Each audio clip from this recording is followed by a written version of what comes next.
the meeting of the Regional Agreement Amendment Committee for Narragansett Regional School District. It is February 23rd, 2021, and I have it at 5:08.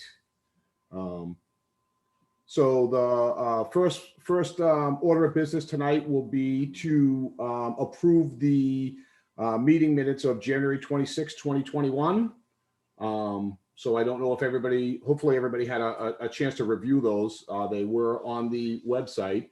So if we could, I would take a motion to approve those.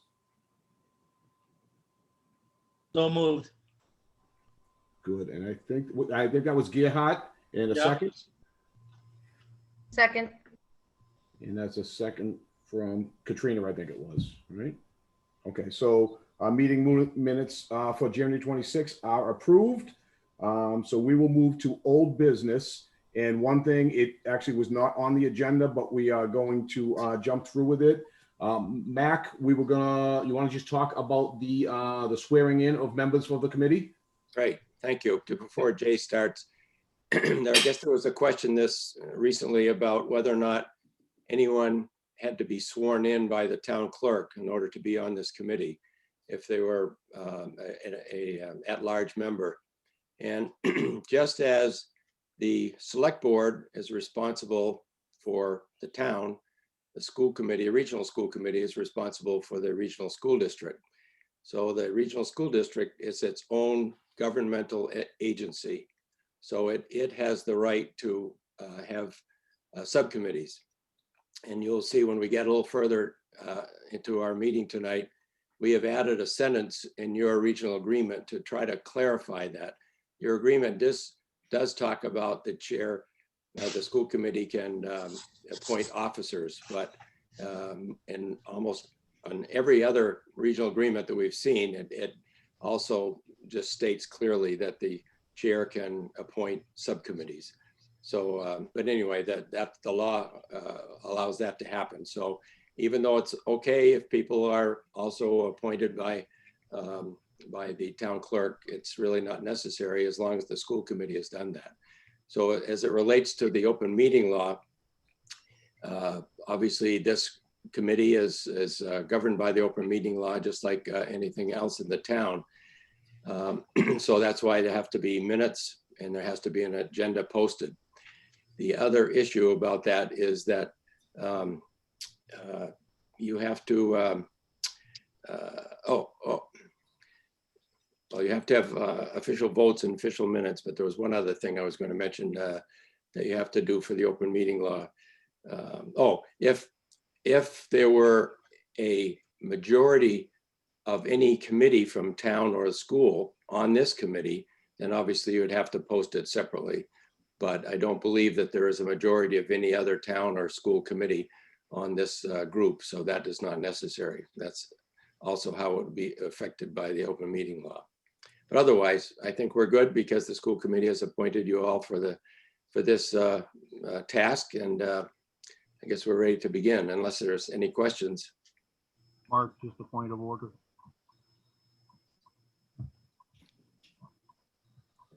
Mark, a point of order. Yep, go ahead, Tim.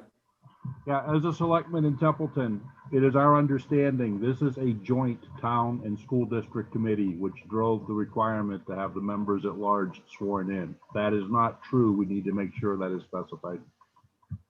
It spun out of a second question where there was a concern raised about a violation of open meeting law because they could not find all of the postings and or minutes, but I believe that has since been corrected. That was a different committee though, Tim. That was for the Templeton Elementary School Board Committee, and that is a town committee. Yep. Yeah, so this is clearly a subcommittee of the school committee only. I don't know, Tim, is there something we need to do to clarify that? I will check again with our town clerk and with our admin assistant, make sure we don't have these flipped or crisscrossed. Okay, let us know if you think there's something we need to do. Thank you, Tim. Before we move on, are there any other questions or comments regarding? Seeing none, I'll actually move it right to Mac. You're going to go into the discussion. We're going to recap on sections 1 and 2 and a vote, Jay. Actually, Jay's going to lead that. I'm going to put it up on the screen.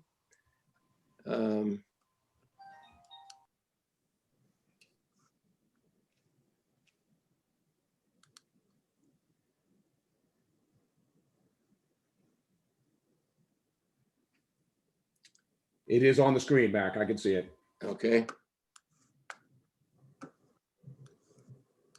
All right, so what we have done is highlighted in yellow the issues that you did talk about last time and that we want to clarify and hopefully get your consensus on this evening.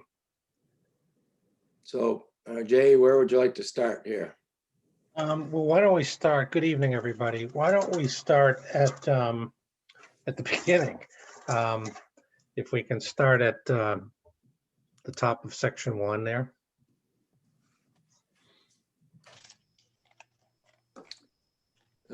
Sorry, here I'm just. Okay, so as we get into, I wanted to mention a couple of just introductory kind of comments here.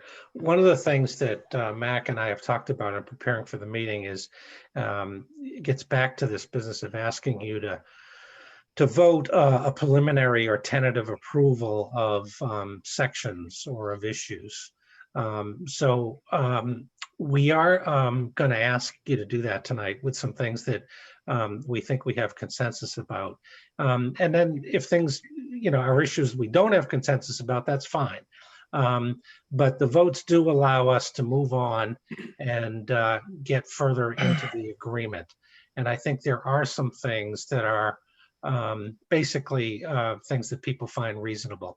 So in this first section, the name of the district and who it's going to serve, and then the elected members, which is section B. So what we've put through this document here is based on the assumption that you all want to keep the election of school committee members as much the same as it's always been. It's worked well. Why change it? So there are some minimal edits to this first paragraph, B1. We're just specifying that people are elected with residency requirements by all the voters. And we're specifying the annual town elections, even though they are on the same day, we're explicitly saying that. And then you can scroll down a little further, Mac. So this part here where it says just options, we are going with the idea here that you're going to do district-wide elections. The elections are held at the annual town elections. We need special legislation for that.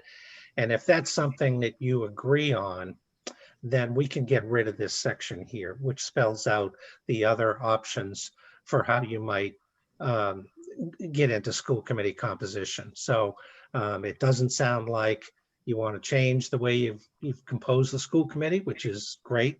And we can do away with this list of other options.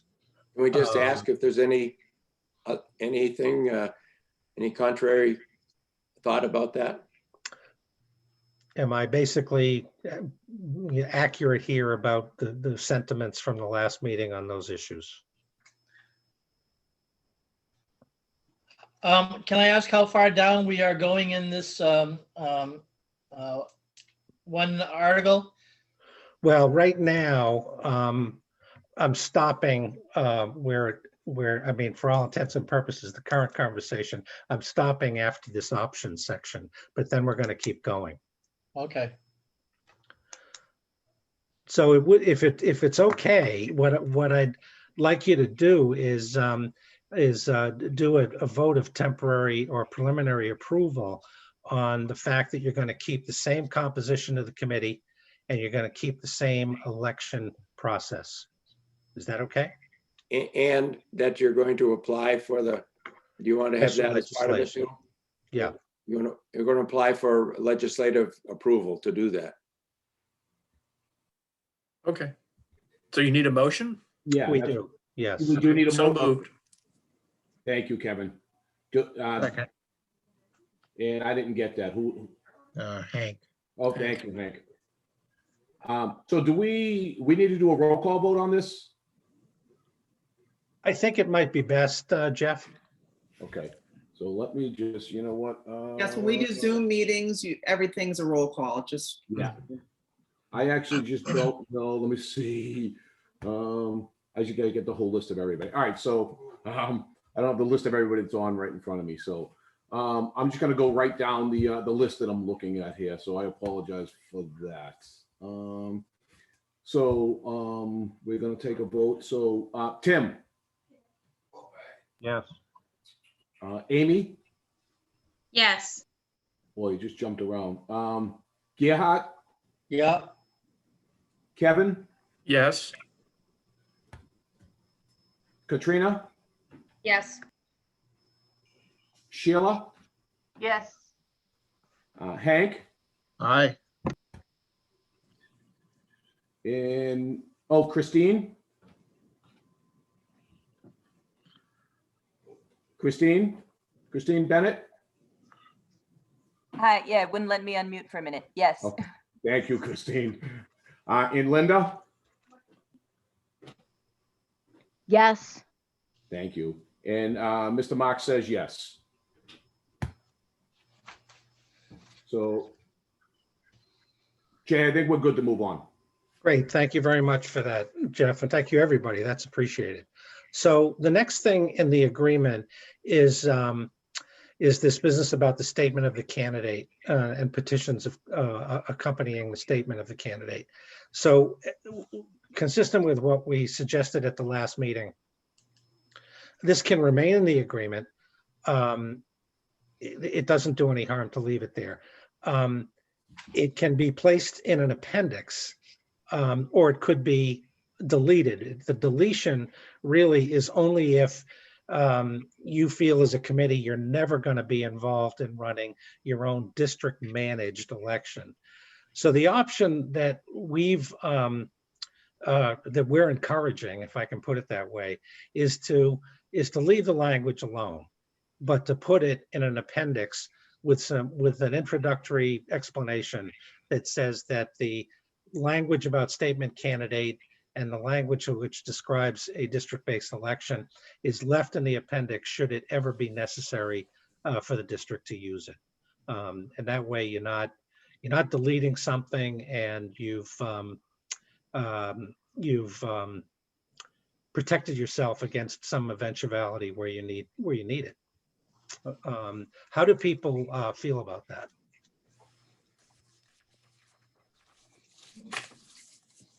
I think it makes most sense to leave it in appendix. Yeah. I mean, people seemed hesitant to delete it, so this way we keep it, but we don't really use it. Okay.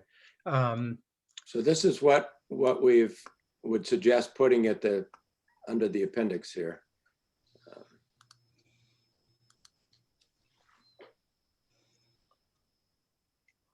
Good.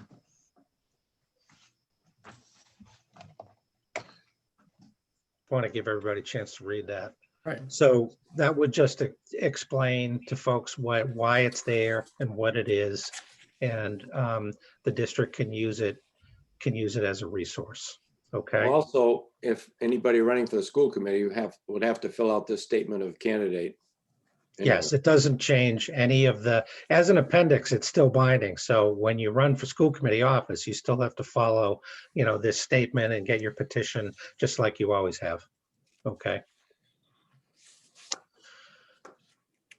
All right, I think we might be able to go back to the next section in section 1, right? Okay. So this next part in yellow, given that you are, so you're going with an election process that, I'll try to be as clear as I can about this. You're going with an election process that's contingent on two things. One is that you're going to get special legislation so that the elections can be held at the same time that the towns hold their elections. And the second thing is that the elections are on the same day. And it's our understanding that the towns are cooperating and are all in on this business of having them on the same day. And it's a local custom. It's not in danger of changing. But in spite of that, the regional agreement does need to say what's going to happen if one of those issues changes. So if at some point in the future, for whatever reason, it's not on the same day, or if at some point in the future the special legislation isn't in place, you need something in the agreement that says how the elections are going to work. The simplest way to address this is to go to, if the school committee composition doesn't change, I want to emphasize that. So it's still 5 and 3, and all of that is still good. And it's still a district-based election. But the simplest thing to do is to use the state biannual elections. And it does change a few things, but it needs to be there as a backup. That's really what it is. It's a backup. If we submit this agreement to the Department of Education without this backup plan, if I can call it that, they're going to ask us to put one in. So I think you've seen this before, but basically it goes to the fact, it speaks to the fact that if you need to do this, the towns would put the school committee officers on the biannual state election ballot, and it would all happen on the same day. And all of the procedures for people who are running stay the same. It's your backup plan. Okay. And Okay, if I could interject, the one thing that would be different is that the terms would be for 4 years, right? right. Well, what will happen here is, if I'm not mistaken, there is a staggered year the first time it happens, so that some people, the committee is not emptied out, so to speak. And then after that first election, all the terms are 4 years. That's correct. Hopefully this is something you're never going to have to use, but it needs to be there to satisfy this requirement for a backup plan. Are there any questions about that? I have a question about how it's written. It says that the 3 persons with the most votes from Templeton will serve 4-year terms, and then 2 persons with the 3rd and 4th most votes. Should that be 4th and 5th? We've got it. You've got a good point there. Yeah, good catch. 3 persons with the most will serve 4, and 2 persons with the 4th and 5th. Correct. All right. Got to go back for 3rd grade math, I guess. I do have an issue with this, is that there's no equal representation for Phillipston. And I mentioned that last time as well. Can you help me understand your point here? Yes, anything that Phillipston needs equal representation, because if we vote differently than Templeton on anything, Templeton just having more people on the committee that just votes the way they want, and Phillipston is always in the subordinate position because we don't have equal representation. Sure. Okay. So that issue actually comes up later in the document. Okay. So this this section here is really just about your backup plan for electing members. Later, and in fact, it's in the quorum section, and we want to talk to you about this tonight. There's language there that we need you to consider about this equal representation business. So you're bringing up a good point. It just comes a little bit later on. Is that understandable? Well, it's so big. Well, in this article 2A, it says about the 3 people and 5 people for Templeton and 3 people for Phillipston. So I think it should be in there as well, shouldn't it? Well, what this is, I mean, if our wording is off, we'll correct it. But what we're trying to communicate here is that even with this backup plan for elections, there would be 5 people from Templeton and 3 from Phillipston. I think, Jay, Right. that's his point. He would like to see it maybe 4 and 4. And Correct. which is Well, at the that goes beginning. back to composition of the committee. That's correct. So I think if we vote to change it, we would have to go back to this section to change this section. Yes, if you want to change the number of people on the committee from Phillipston, and actually there's another way to get at this, if we can, and maybe we should jump to that section, then it means we got to go back to the composition of the committee. All right. Why don't we jump to that section there, Jay? Talk Yeah. about that. I think that would help. So under, I think it's under quorum.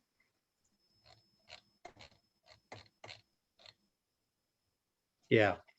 Okay. So bear with me here for a moment. I hope this addresses your issue, but if it doesn't, we can keep working at it.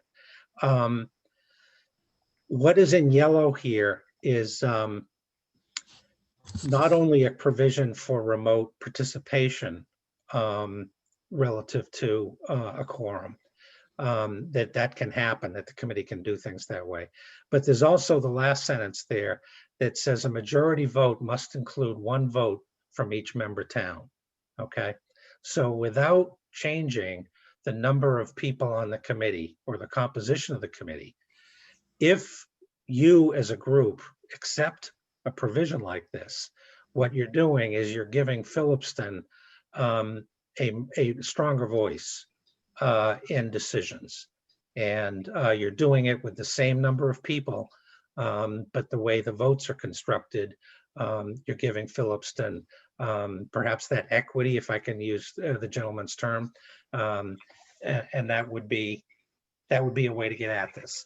Now, the other thing I'll mention here is that you can construct this so that all majority votes must include a vote from each member town, or you could specify that if there are 5 or 6 really important issues that you're concerned about, that you want both towns to be on the same page about, then you can do that. You can say a majority vote on the following issues must include a vote from each member towns. And in fact, we've worked with 2-town regional districts that have put that in. They put as many as about 8 or 9 issues around which a vote was required from representatives of each town. So that is the language that, I'm sorry I can't see everybody's name on the screen, but that is the way that we were trying to address this issue of equity, if I can call it that. Well, the problem I have with that is that most of the issues that we have a problem with Templeton, Phillipston and Templeton is that in the budget comes up. So if Templeton decides that they don't like the numbers that the school committee has put up, Phillipston has to go along with whatever Templeton votes. If Templeton agrees with the school committee and Phillipston has an issue, well, it doesn't matter. Phillipston has no vote against Templeton. Templeton votes what they want, and that's it. So it's kind of hard to say that we can put something in there down the road. We still don't have equal representation. Well, to use Jay, your if I might. example, Jay, yes, wait. Jeff has something to say. sorry. I think if this were in place, this majority vote requires at least 1 vote from each member town would solve that. If the budget were to be voted and requires 5 votes out of 8 to pass, at least 1 of those would have to be from Phillipston. So if you had 5 Templeton voters, members in favor, you'd still have to have 1 more from Phillipston to get the budget to be adopted, even though it's a majority. So I think that would be our opportunity to control for that budget. That is also the way we see it, Kevin. Yes, that's Okay. right. Yeah. And as we've seen recently, we do also have the joint town meeting process. Mhm. For budget Exactly. That's specifically. a great point. I was just going to just hop in and say, in the end, the 1/12 process, which we are far too familiar with, does, I guess, account for that. Again, in terms of sheer numbers of voters, I mean, that's what the town, obviously the joint town meeting looks to. But you're right, exactly, that there's that process in the very end that would be able to speak to, I guess, the totality or the end result. And actually, if I could add, Chris, I'm sure can confirm this, that in order to pass a budget, the school committee, it requires a 2/3 vote already. So a 2/3 would obviously include Templeton. And if they had to have one vote, that would even give them more ability to have a say in it. That's correct. Right. So this is, I agree with the past two comments. This is one small sentence, but it's a very powerful provision for Phillipston and for Templeton. And it means that when you come to, well, the way it's worded now, any vote, it can be as simple as accepting the milk bids for the coming year. But it could also be hiring a new superintendent. It could be recommending a budget to the towns. It could be issuing debt. It could be a lot of things. And this really gives Phillipston a real voice with the same number of people. I meant to say Phillipston, not Templeton. So that's how we're trying to address this equity issue, and that's what we wanted to share with you. One of the major things we wanted to share with you tonight. Gerhard, does that address your concern? No. But we can move on. Can you, is it because you're more concerned with equal number of seats? Is that the idea? Yes. You can have, if all of Templeton votes, 5 votes, yes, and you have 1 vote and you need a majority, and you have 1 vote from Phillipston, that means, and the other 2 vote no, there's no equal representation. It's just all of Templeton can vote yes, and so let's put it the other way. So if Phillipston wants to vote at all in some way, and there's only 3 votes, but you need a majority vote, and 2 of Templeton's, 3 of Templeton's decide to vote no, Phillipston has nothing. So there's no real equal representation. I'm going to keep using that term because Phillipston is still going to be the smaller town and cannot lead anything because it is such a smaller number of committee members. But with a 4-4 vote, it would be the same. So if you have 4 and 4 and all of Phillipston votes one way and all of Templeton votes one way, now you're at a stalemate. So if you have the provision that 1 person from each town has to jump ship, if you will, then there's still that protection.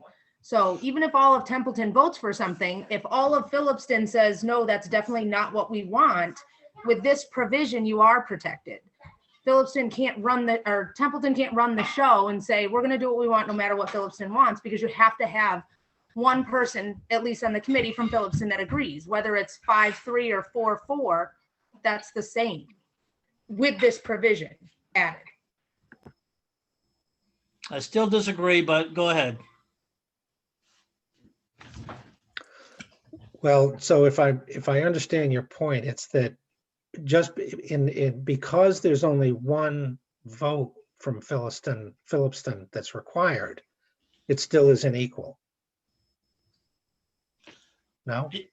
If Phillipston wants to lead something and Templeton doesn't want to do it, Phillipston has no chance at becoming getting a majority vote. Absolutely none, the way that you have it set now.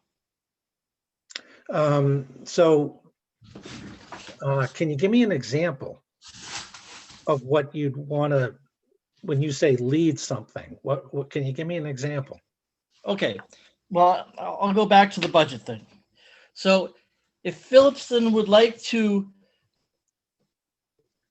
put out a number for the budget and Templeton disagrees, it doesn't matter what Phillipston wants if they can't get more than one person to vote from Templeton for their budget, if they only have 3 people, because there's no majority. Phillips, at that point, it's going to be 4 and 4. Whereas if you have 4 people on Templeton and 4 people on Phillipston, and you still require 1 from each group, then you will have a majority. You'll have 5 against 3, as opposed to 4 and 4. But Gerhard, you need 2/3 in your example. I just want to make sure we're clear about this. Right. No. It just says majority. It doesn't say 2/3. No. Well, but if you're talking about budget, right, it has to be 2/3. It has to be. It's a So that- in your 2/3 case, vote. it requires Right. 6 votes, right, Chris? Right. So if I may bring up, dirty laundry or old news, when we were going back and forth for weeks on the budget, and Jeff can speak to this, right? Right. The 5 Templeton, right, voters voted one way, right, to do X, and the 3 Phillipston voters voted no. Okay. And so thus there's no 2/3, right? So my point is that it requires, in this case, it actually, again, if one person, if Jeff says, yes, that's me, I'm going to go, then depending on, again, what we're talking about, if it's budget, it's 2/3, right? It's 2/3. That's how it goes. But this actually levels the playing field more. Because if you're talking about anything else, and for some odd reason, Templeton feels one way and Phillipston feels another, and it's not dealing with money, right? Then you're right in the old way. Then if the fix is in, then Templeton absolutely gets the votes and off we go, right? If it's not a 2/3, okay? But in what they're proposing, and Jay, if I'm off, or Mac, I'm off, but if in this case is all the Templeton folks to say, yep, you betcha, we're going to do widgets. And unless one person from Phillipston says, no, yes, we're going to do widgets cases, then no. So although the majority said yes to widgets, it still requires 1 vote from Phillipston to pass the widget vote. And I'm making something up. I don't know what I'm saying. Widgets, whatever. But again, money is 2/3 regardless. Right. So Gerhard's example of the budget is probably not the best example to use. And as Okay. odd as it may sound, the widget example is probably a better one. And Phillipston, with this language, can prevent the district from adopting the widgets with 1 vote. They can say, Curriculum has to be voted. Curriculum has to be voted by majority, right? There If you we do go. a curricular change, if we have to do for the high school, for the handbook or anything, it's a majority vote right now. So let's say Templeton was really hot on something and Phillipston wasn't, because of some type of curricular move. Right now, Gerhard, you are correct. All really has to happen is Templeton just has to get together, vote yes, and that's a done deal. By the way, for anything non-money related, so widgets or curriculum, this actually absolutely 1 person, right? It levels the playing field far more. Finances will always be 2/3. You'll always need someone from one side or the other. It doesn't matter. 2/3 has got to vote form. This is actually something that would level the playing field with just 3 votes. Okay. Chris, Okay. could you- Let's sorry. go back to the widgets then. So Phillipston wants to do widgets. Phillipston has 3 votes. Templeton has 5. Phillipston wants to do widgets, and only 1 person on Templeton is agreeing with it. So now you have 4 and 4, 4 against, 4 with it. So Phillipston doesn't have any voice because nothing happens, right? So Jay, go ahead. well, it's true because of the number of people and frankly, the size of the towns and the enrollment in the district, that Phillipston with 3 votes can't force the adoption of the widgets. Okay, they can't do that. But what they can do is they can prevent Templeton from adopting the widgets, and they can also, with this language, what do they need to get? They need to get 2 Templeton members, 2 to support their idea, and then they have the widgets. It's a lot different standing than where you are now. The other historical note that I might add here is that this is something in our experience that we've suggested to other two-town regional districts who, and I know circumstances are never quite the same, but there was a district in the Berkshires, a two-town district, where there was some strong feelings between the two towns. And this is a provision that we put in that agreement to encourage folks to work together, to encourage the fact that each town had a more equal voice. We think it's pretty effective. So that's why it's presented tonight. Chris, could I just ask you, if not looking at budget issues, but all other issues, how often does it come down to a town versus town vote? So I've been on the committee 5 years, I guess, with the exception of budget, and really only those in that one budget year. We certainly have not had every vote be unanimous, but there has not been one issue. And again, Susan has been part of it a lot longer, right? But there has not been one issue that has boiled down one town versus.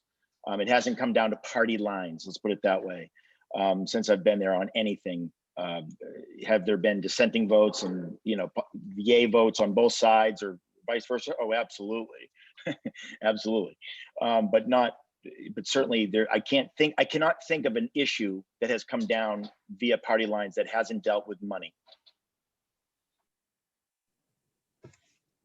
Okay, so one of the things we can do is just leave this here. If it needs further discussion, that's fine. And we can,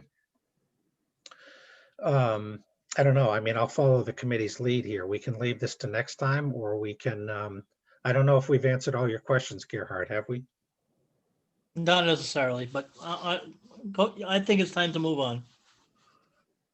Why don't we then scroll back, Mac, to where we were?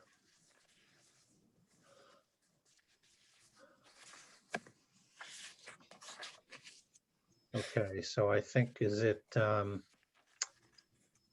little bit further up, I think? Yeah, vacancies is what we wanted to. So this is where, some of you may remember in the last meeting, we discussed the option of including select board members from the member town that has a vacant position. Right now, I believe that the remaining members of your regional committee get together and vote to appoint a replacement. This is another thing we'd like some input on. It's a very common practice. It involves the select board, which sometimes I think they appreciate. In my experience, this is not something that's difficult to manage. All you've got to do is get on the agenda of the select board, and the members of the committee show up at that meeting with whoever it might be, Mr. Smith, who's interested in filling the vacancy, and there's some conversation, and Mr. Smith introduces himself and you vote it.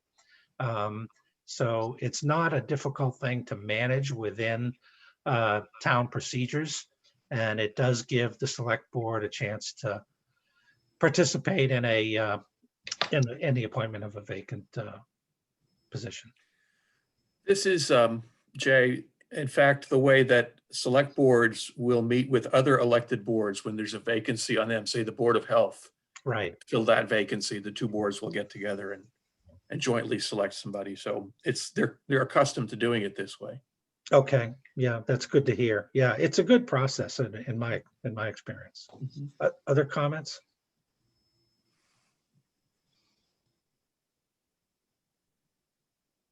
Not hearing much.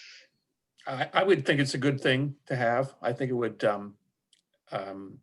help bring the select boards, goodwill, bring some goodwill between the two committees, the school committee and the select boards. That kind of cooperation, but couldn't hurt.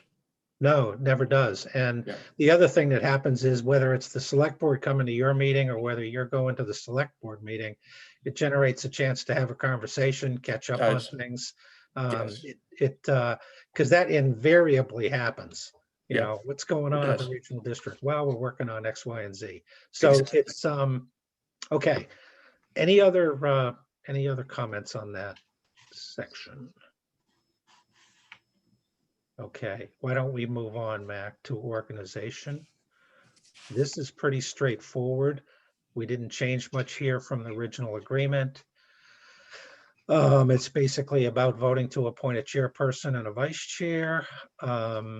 This is, Jay, where we added that last line based on the conversation that Mhm. we had at the very beginning about whether or not somebody has to be appointed by the town.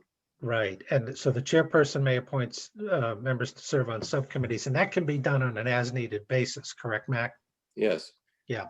This is a pretty standard line in regional agreements. And then the other blue shaded statement at the bottom was, we came away from the last meeting thinking that the alternating chair by town of residence was not something that you were too excited about. So that's why that's there. And that could, in fact, you know, unless you've got a lot of interest and the right people on the committee, that could be difficult to manage. Mhm. So I guess in summation, with section 4 here, a lot stays the same. A sentence to add the ability to appoint subcommittees, and would leave out and move away from this business of an alternating chair. May I Comments ask on? a question? Yeah, Sure, about the please. yellow line. To me, the way that reads, the chairperson may appoint members to serve only refers to current school committee members to serve on subcommittees, not appointing at-large members from the community. That's a good point. That is usually the way it reads, because usually the district is doing business within, you know, within the context of itself. But this group is not members, though. No, it isn't. So yes, we do need to add something there. That's a very good point. Thank you, Christine. And that's what drove the original question on the committee members at large to this subcommittee having to be sworn in. Yeah, it is a little ambiguous. Mhm. I'm trying to think of a Thank you substitute for word. bringing it up. If we don't come up with it right now, we'll have it for you next time. Unless someone has a suggestion, what word we can substitute for members. You could just say persons. Yeah. let's Community add it for now, representatives. Unless somebody has a, Community, yeah. whoop. Where it becomes dicey, these are elected boards. Just as the Board of Selectmen, the school committee is also an elected board. Both communities are less than 10,000, so we are deemed special employees by the state rules. When we put out the advertisement and we requested community members at large, they were never elected. So not being elected, I'm not convinced that the school committee chair has the ability to make the appointment, which again, I hate to flog the dead horse, but that's what's looping us back to having those committee members at large sworn in by their respective communities. Just to keep it legal, just to keep it meeting the ethics and the moral standards and make sure we're not violating open meeting laws. Right. So Tim, if you get something in the next couple of weeks to the contrary, could you forward it to Jeff, who can forward it to us so we can look at it? The district also can ask its attorney to review that as well, maybe. Absolutely. So the question, so just so I can put it in just real terms that I can understand. So if we have the facilities committee, okay, for example, which is a subcommittee, right, of the school committee, right? 3 members of the school committee, myself, whatever, whoever is designated for that. So we're talking about those type of subcommittees, correct? I just want to make sure that I have an understanding of what we're talking about the subcommittees. Well, that kind of committee, Chris, as well as this committee, the original amendment, which is made up of people who are not on the school committee. Right. So we believe, according to the law, that the school committee can appoint ad hoc committees, whether they be, excuse me, with school committee members or residents. Okay, thanks. But we do need to clarify this. I think Mac's right. So we'll get to the bottom of it. But that is, all right, so with that clarification, that is section 4. And then section 5 is the powers and duties, and I don't believe much changed here either. This is, yeah, so this is basically just stating that the committee does in fact have powers and duties imposed by law. And sometimes this is a section when we get to the point where your town councils review the document. Sometimes they make some edits to clean this up, but right now this looks appropriate to us, and that's where we are. So if we, one suggestion I have is that, can you scroll back up, Mac? I wonder if we can give tentative approval to some of these sections. Keep going if you could. Okay, so the vacancy issue seemed to be something people were comfortable with. If we could vote on that. The organization one, we seem to have this clarification that's needed on the last section, and powers and duties. So we could vote section 3 and we could vote section 5 if people are comfortable with that. I'm leaving out the quorum section, and I'm leaving out that business about appointing non-committee members. Could we, does that sound reasonable? And if so, could we have a motion?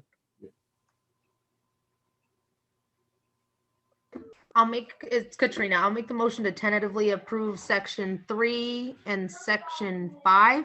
5, that's right. Yeah, section 3 and section 5.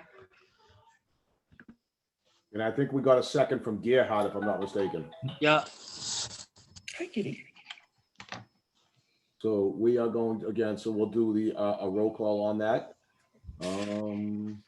So Katrina? Yes. Kevin? Yes. Gerhard? Yeah. Kim? Yes.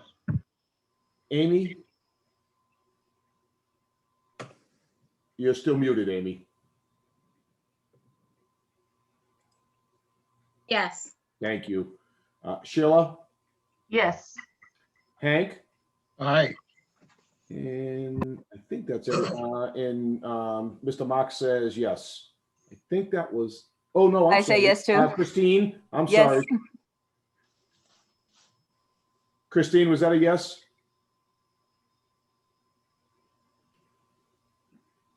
Yes. Thank you. All right. Linda? Yes. Thank you. And Susan, you got me, you got Mr. Mox as a yes? Thank you. Okay, Jay, I think we're good. Okay, great. So section 2.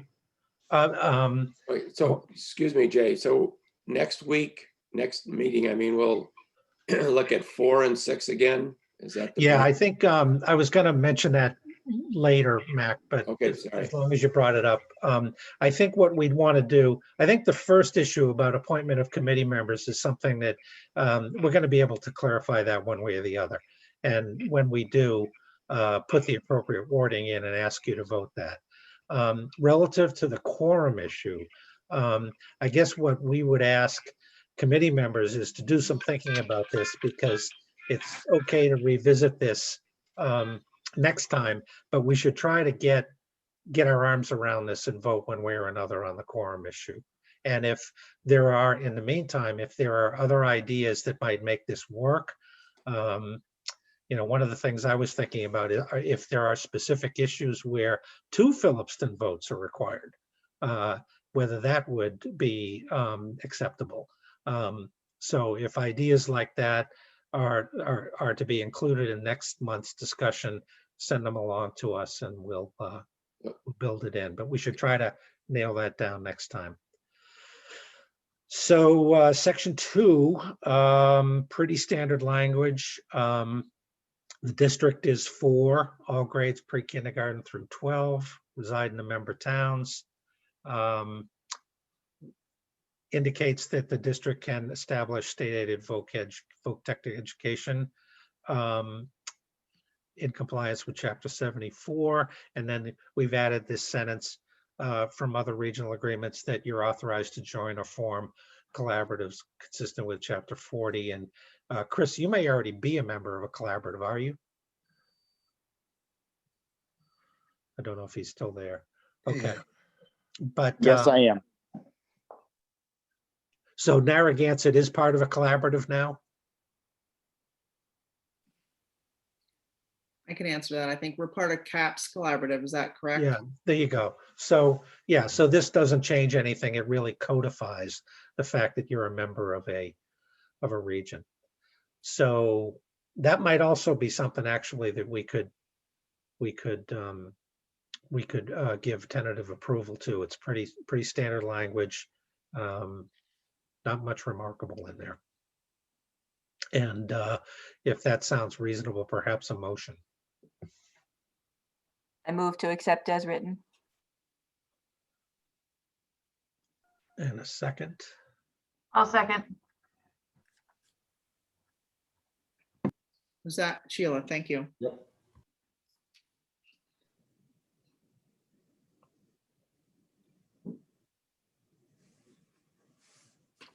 Okay, we'll need a roll call vote, Jeff. Thank you, Sue.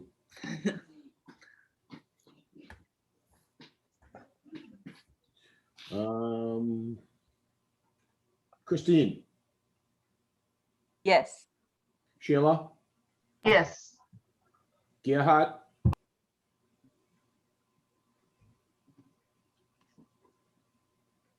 Gerhard. I'll go back to Gerhard. Hank, Aye. Tim, Yes. Amy, Yes. Kevin, Yes. Katrina, Yes. Linda, Yes. and Gerhard. I'm going to abstain because I wasn't listening. I had to take a phone call, sorry. Okay. And Mr. Mark says yes.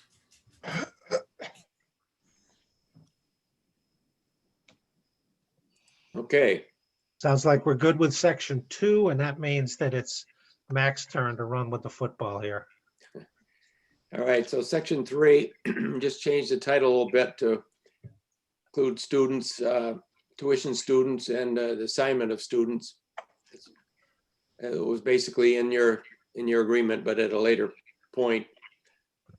The only thing that we looked at the bottom, you'll see something in yellow. Your 2004 agreement says near the bottom, then that, and this is giving the superintendent authority to move students.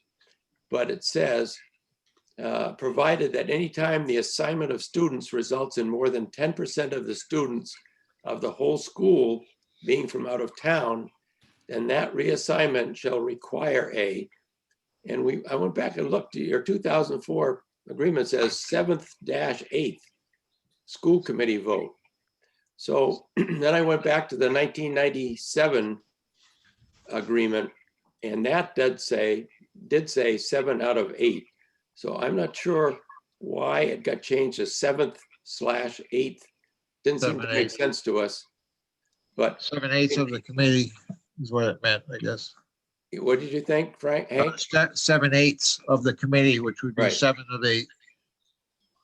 Yeah, so what we have there in red, is that acceptable? Yeah. Yeah. We assumed that that's what it meant. That's, again, a pretty high standard. Okay. Can I just mention that the 2004 agreement, I don't believe that was actually ratified by the Senate, was it? It wasn't ratified by the Department of Education, right? Okay, it was not. So, okay. I think it was probably a typo when it went from 1997 to 2004. So I guess we could have a vote on that section if that's acceptable. Yeah, if there's no further discussion, I will take a motion. So moved. I got a, Second, yeah, I think the second one's from Kevin. Thank you.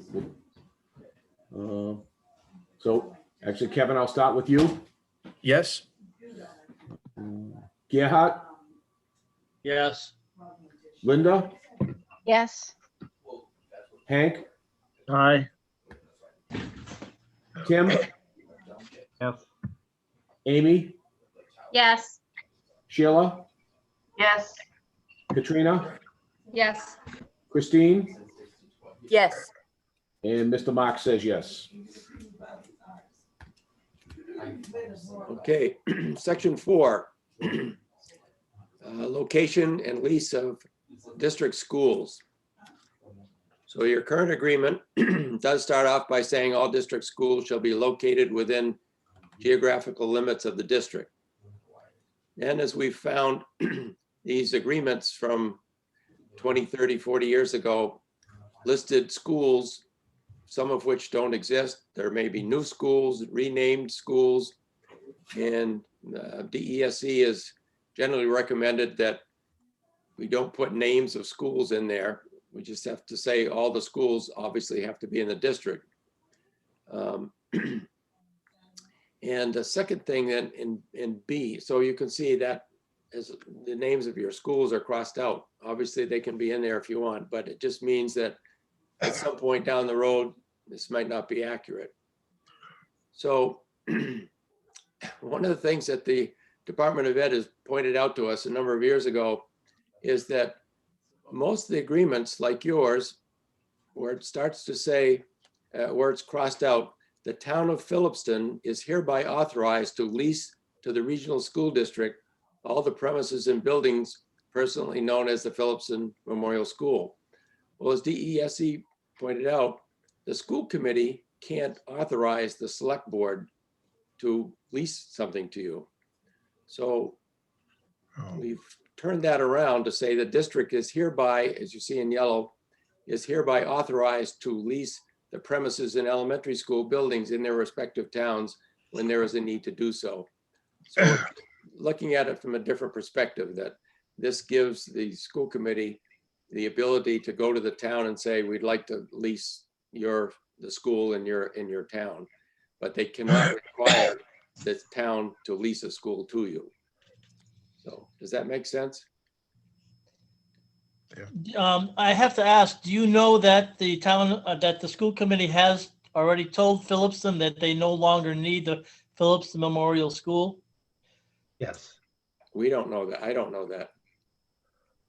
We received a letter from Dr. Kazavan stating so. Okay.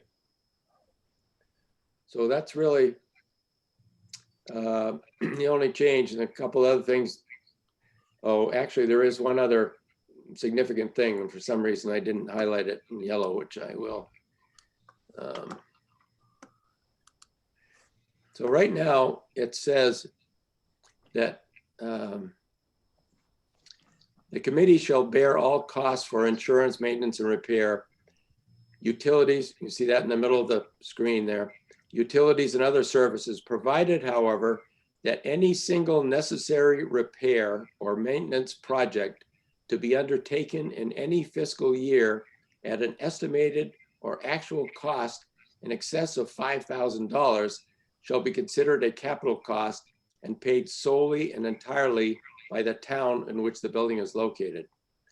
Now, that's a good deal for the school district, obviously. What we have found in most places, and when we've talked with select board and FinCom people, as well as school committee people, that it seems like a higher number is reasonable, which if you change it to anything other than 5,000, so let's say 25, it can be any number, that would mean that the school district is responsible for repair and utilities and maintenance up to 25,000 for a single project. And over that, it would be the town's responsibility. Right now, the town has responsibility for anything over 5,000. So that's something we're throwing out as something we've seen in a number of places, and that's up to you to decide if that's a good thing for your district and your town or not. I think it's a good idea. I have something. So I agree that the number should be raised. It should be more than $5,000 because that's not appropriate in today's society. $5,000 is a trivial amount of repair for a building like a school facility. However, currently all of the district buildings are in Templeton. All of them. No kids go to school in Phillipston. So it makes me question this particular portion only because the entire burden for the building falls to Templeton.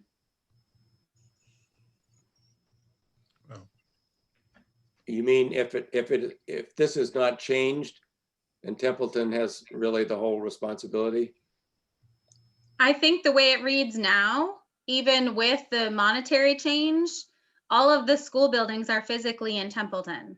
So Phillipston would be liable for, according to this, the way it's currently sitting, they would be responsible for no repairs over $25,000. It would all fall to Templeton.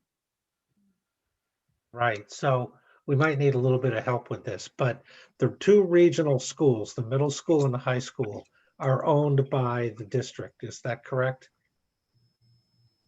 So they're not leased buildings. The middle and high school is the regional, if that's what I'm sorry, if that's what you were asking. Yeah, so they're owned by the district, right, Chris? Yes. And so the Templeton school is owned by who? The town of Templeton. Okay, so you're not leasing any buildings right now. And one way to look at this section is that it's written in the event that you would. Okay, so if you had to lease a facility in Phillipston, this language would apply. If you had to lease an additional facility in Templeton, this language would apply. But it's probably not going to apply to your existing buildings because they're either owned by the district already or they're owned by the town. So this is really about an eventuality that you're not dealing with right now. Jay, I think I'm a little confused there. Okay. If the elementary school is owned by the town of Templeton, this would apply, wouldn't it? That if it's a cost over 25,000, the town of Templeton would be responsible for it. If I'm not mistaken, Mac, this section is about, I can't scroll up, is about leases, right? Yes, but isn't the Templeton Elementary School leased from the town or no? I don't believe it is. Yes, we have a lease from the town of Templeton. No, yes, Oh. the town of Templeton, we lease that building. Oh, okay. So the Right, it's district owned, does lease correct? the elementary. Hank, school. am I wrong about that? Hank, they own it. That's correct. The town owns the building, the district leases it. Okay, excuse me, then it does apply to that. Right. So maybe this is risky to say. What I've heard in these situations in other districts, some people would feel like, well, Templeton has a school at least, and Phillipston doesn't. So therefore, Templeton probably should have a little more burden. If given the circumstances, Phillipston might like the school and would probably be willing to pay to fix it if they could have their own school. I don't know, but That's true. some of the logic that I've heard in other districts. Not to get, I don't want to get into politics, but I do think that I feel strongly about that 85-15 sort of shared burden.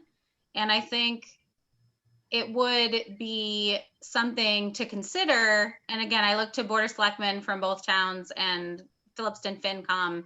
They have their own opinions. Phillipston should have some skin in the building game too, because let's pretend the district sees a repair coming and they let it go because it's not in their budget. Templeton could get hit with a $50,000 bill that was totally Templeton's burden because Phillipston didn't want the building. Like, I don't even know if that was part of the discussion, and that's where it gets into politics. But if the building were in Phillipston, it would be my impression, having been a lifelong member of Templeton, that they would expect that if there were Templeton students in that building, that they would also share the burden. I just feel like it should be addressed. Board of Select members, please chime in. I can address that by saying that the school district there's a problem with the Phillipston Elementary School roof that the Narragansett School District did not address for many years and now has unloaded the building. So Phillipston has to pay solely for the entire repairs to the roof, even though Templeton's kids were in the building several years ago. So this is only about leases. This is not about other buildings. Right. If I may. Tim speaking. Amy, you are absolutely correct. We went through this about 10, 12 years ago at the middle school complex when we put a roof on that building because it exceeded our $5,000 cap. And during the discussions and the preliminary on the Templeton Elementary School, the town of Phillipston wanted nothing to do with that and did not participate. That was solely the town of Templeton's expense and seeking all the funding. So this is a very political hot potato. Be that as it may, we do need to be cognizant and working to give the children the educations that they need. And I fully support educating every child in both communities. So does that mean that you at least would be in favor of having that number be lower or keeping it at 5,000, which would address your issue, I think? I would go with the 5,000 because that way the budget is more evenly shared between the two towns on the repairs, because it's in the budget that the school puts forth. Or is there I think that Linda Ellis has her hand up. No? Yes, I do. I feel that the 5,000 would be better. And I also wonder if this is a section that maybe a lawyer could review. Oh, yeah. Perfect. Am I also hearing that some kind of a ratio it should be applied to this number, or am I misunderstanding things? Definitely not. Okay.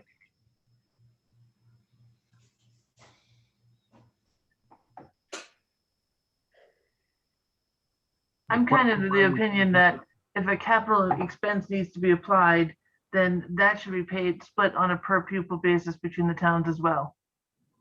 If both towns are going to the school, then yes, it's split per pupil if it has to go into a capital expenditure. And that's why I should stay at 5,000. And I'm fine with 5,000 being the number. I don't really have a problem with the number, but I just think that it should not be the sole responsibility of the town the school is located in.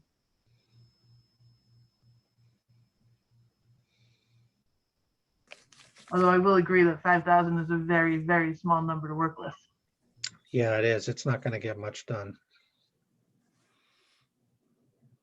I'm wondering, is it possible to split the assessment here, for the middle and high school, which are definitely district joint assets?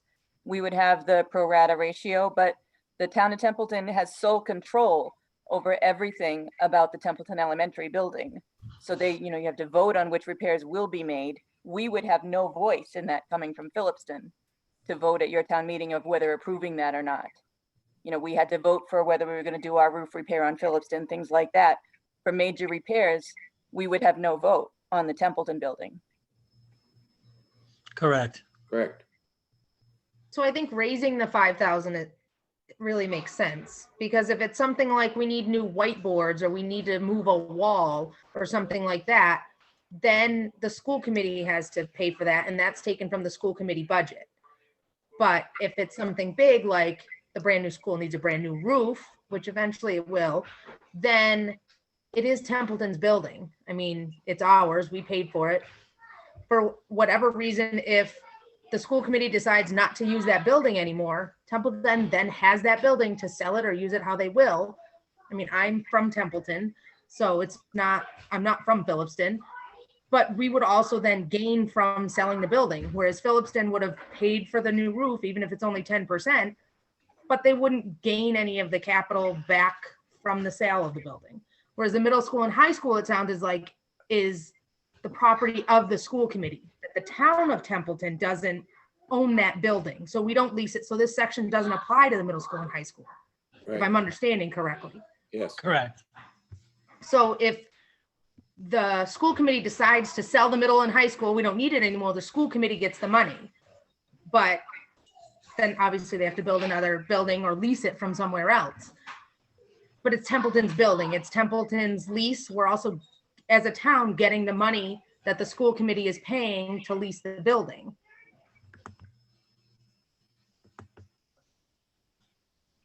I mean, Phillipston didn't have a choice to come here.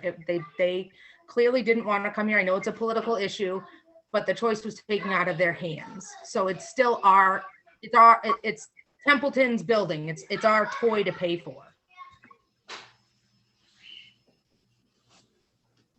Yeah, I would agree. So yes, I think more than 5,000 is appropriate, because clearly $5,000 isn't even going to cover new toilets. You know, and if the students are using new toilets every day, they need that to operate functionally. So, you know, if we raise it to $25,000 is a good chunk of change. If the school maintains the building, then it shouldn't be an issue. And if the town says, geez, we're coming on the time that we need a new roof, you know, if we patch this area, it's only 5,000 and the school committee needs to cover that. If they wait 10 years to do it, then we have to cover a whole new roof. The town then needs to go to the school committee and say, you need to address this issue. It falls under your problem. You're using the building. It's under $25,000.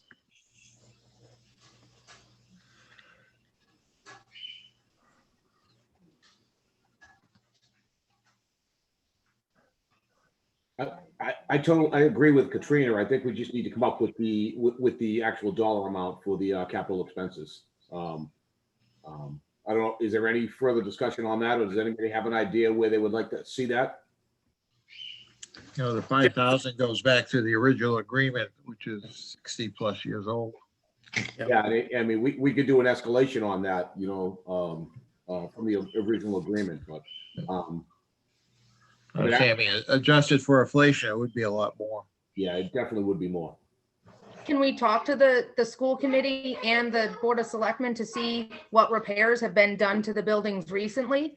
So then we'd have an idea, like, oh, every 10 years they need to replace sinks. Every 8 years they need to do, you know, water fountains or whatever. And then the general cost of how much that costs, as opposed to like Phillipston needed a new roof. That costs way more money. So there's a difference between general maintenance of things that you use every day, which you know, the town should split, and actual maintenance of the building. It's Templeton's building. Sue, would you have any idea where we could get those kind of figures from? Yeah, actually, the facilities, Katrina, we could pull something together from there. I mean, we have a list of capital expenses and things that we could look at and get some numbers. Absolutely. We can also, I can also work on doing an escalation from the original one until now. I can do something to have it for us next month. Linda, do you have a question? Yeah. Do we have a breakdown of the last 10 years of repairs for Phillipston Elementary, for Templeton Elementaries, Baldwinville Elementary, middle school and high school? So we could all look at that maybe next time we meet and then review this section better. That would give us a good perspective. Linda, as I said, we can put something together. I'm not sure exactly what we have, but we can definitely put something together. Yes. Yeah, that could give you some projections and to see, I know we built the additions on Phillipston. We've done upkeep over there. I know you guys built the brand new school. We've added on it at the middle school, the high school. Things have been done, but also I know things need to be done also. But it would be nice to see what has been done over the last 10 years. So just 10 years, and just to verify that, so I'm sorry, what? just for 10 years you're looking at, just so I make Yeah, sure I'm getting yeah, the right. that would probably give you a good perspective. That's going to be a pretty Well, extensive or I think report. big expenditures we should kind of have an idea about too, like Sure. we had to replace the roof, every 15 years, the plumbing need to be repaired every, Right. the big numbers, I think, how often that happens. Yeah, your committees, your capital improvement committees and planning boards, I would think they might have those numbers. We definitely maybe. have those numbers. I can talk to our business manager. I'm sure she can Super. run a report for us and get that done. Yeah. That'd be and great. That way we could look at the bigger picture rather than just focusing on a dollar amount. Okay. Oh, okay, so it's probably a good place to break. Next time, we'll go back over the things that we need to, but we'll be starting on the budget. So we didn't want to just do that for 10 minutes tonight. So I think we got through quite a bit. We got a couple of things that we need to wrestle with next time and be ready to move on. So I think we're all set as far as we're concerned, Jeff. Unless there's some other questions. Are there any questions before we leave? Could we unshare the screen so we can see all the folks again? Oh, yes, all right. Thank you. And Linda, I see your hand is still raised. Is that raised again or? I was doing exercise, sorry. Oh, no, that's fine.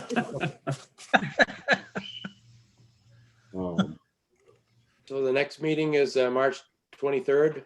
That is correct. And I don't know, do we want to add to the agenda tonight? Do we want to add a couple meetings to the agenda tonight? Go a couple meetings out? Well, I think we're good through We're June. through June right I now, think right? June, Correct? yeah. We're I through think that's June. probably good for now, I would say. That works. Okay. Okay. It's, yeah, maybe next time you can think about whether we're going to meet in the summer or we're going to take a break until September. You can think about that. Okay. Okay. So if there are no other questions or comments, I would take a motion to adjourn. So moved. And a second. Second, There we go. thank you. Thank you, Roll call. everybody. Have to roll call out, folks. Oh, okay. Sorry.